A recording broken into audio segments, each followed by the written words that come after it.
We love the company, the company, the company. We love the company. Wait, is that? Huh? Has something happened? I guess I'll go check it out. Richard! Richard! Oh! It's just Flower Guy. Hey, dude. A theory.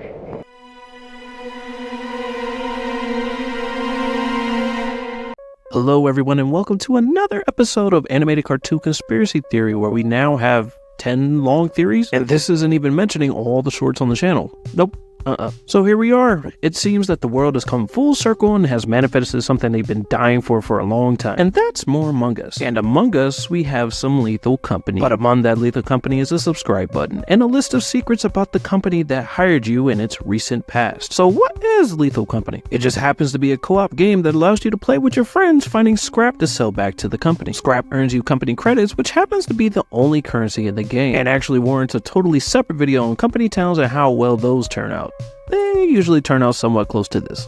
Bad. Your boss is a tentacle monster known as Jeb, who turns your scrap into those sweet company credits. Just don't ring the bell too often or he will totally eat you. Your job is dangerous as you scour different abandoned colonies on desolate moons to collect scrap and avoid dangerous entities like the Flower Man, the Jester, and the Ghost Girl who stop you from entering past facilities. But as you may have noticed, the company cares little about you as the player. You get a half-baked company jingle that gets 0 Grammys and barely enough credits to cover the quota, which again is another reason company towns always fail or close. Old equipment and ship come from the company, almost like they care about you a little bit, except anyone who joins the company can never leave. But I'm here today to show you exactly how little they care about you, or even if the company exists at all. Make sure you strap that gas mask on tight, because we're about to expose some deep, dark secrets about the company. In Lethal Company, it turns out you're not the only crew to have existed in the ship, and the company actually has employed many before you to do the same exact job, collect scrap for the company. But you not only find scrap, monsters, and circuit beads, but also record logs from a crew member who used to be on the same ship as you once did. Their name is Sigurd, which, fun fact, is a name found in Norse mythology and means guardian of victory, which is a fitting name because in one of the first logs titled Swing of Things, we learned that he'd been set as the radio operator of the group. Essentially, he'd keep an eye on the terminal to open doors, tag loot, and mark enemies, and help secure loot for the crew with his game-winning strategy. Like I said,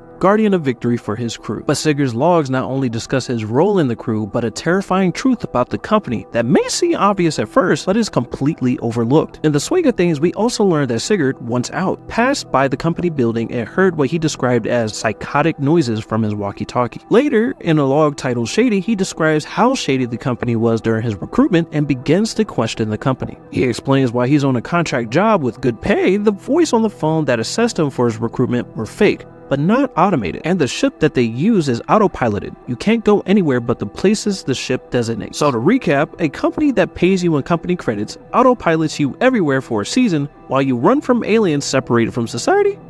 Yeah, all good there, buddy. Nothing to worry about. But what exactly is the company and his connection to Sigurd's story? And as a heads up, some of these next entries may not be exactly available in the game and was data mined. So if you want a pure, unaltered experience, I think you should put this in your save later and come back in a couple months from now. For the rest, let's continue. Sigurd has a later entry titled Sounds Behind the Wall, Goodbye, and Screams. And in these, Sigurd continues to hear sounds behind the wall that he says sounds like crying red faces in a pesto bowl. And if you've ever seen those TikToks where they smash glass into a fine powder and roll it around in a ball for some reason, that's a pesto bowl. Guy's just listening to ASMR while his crew is cashing in sweet credits. But tragedy struck when a rookie crewmate on his team called Richard was killed by a flower. Sigurd wanted to save him. He, of course, was the guardian of victory, and he failed that day.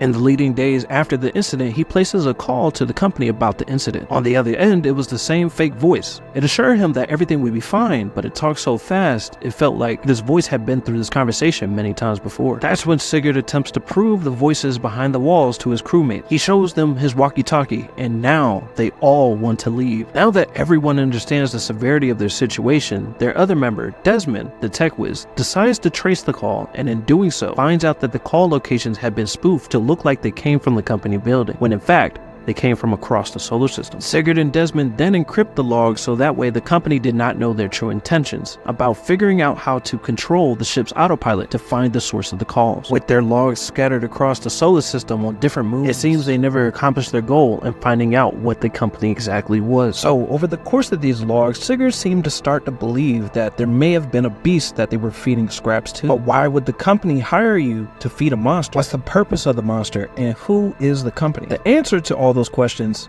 may just be alien and or someone trying to recreate a legend known as the Golden Planet. I intentionally left out one of the laws called Golden Planet because I think this piece of information actually helps to bring together what might possibly be the true goal of the company. And Golden Planet, Sigurd talks to a voice that is part of the screams in his walkie-talkie. The voice speaks to him and says that the Golden Planet was not a legend, but actually real and was swallowed up by the beast. When Sigurd asked what the beast was, the man replied with, he doesn't know. He said he doesn't know. When it ate the planet, they forgot everything and were being digested. And shortly after that, the man began to freak out when he claimed the monster inside of the walls began to spit out the rinds. The man began to rant about how Sigurd could save him, but Sigurd decided to stop listening as he started to rant, and this got me thinking.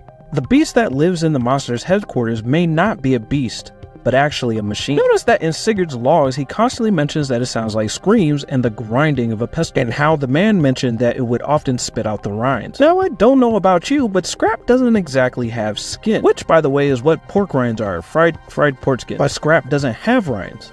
But you know what might he be referring to? The process of gathering gold from old electronics. In the game of Lethal Company, it's not uncommon for a player to sell old electronics for high prices, while literal scrap sells like, well, scrap. The best way to extract gold from electronics fast is grinding down all of those scraps into powder. Then from that powder, dissolving the excess items with chemicals, leaving behind nothing but sweet, sweet gold. And as it currently stands, we have half of a finished theory with two possible solutions. A shady company ran by aliens hired you to loot old space colonies and doesn't want you to expose their dirty little secret as you collect scraps and electronics to feed a beast or a machine to recreate the legend of the Golden Planet for an ancient civilization across the solar system under the guise of a company. Or Sigurd was right all along, and there really is a monster behind the HQ walls, and aliens hired you to keep the monster satiated forever. Either way, you might want to just subscribe so that way you can see the other part if there's more information out soon, because this game is actually in early release, so make sure you still check it out and support the game there, not only to support an indie game, but so that way we can get our answer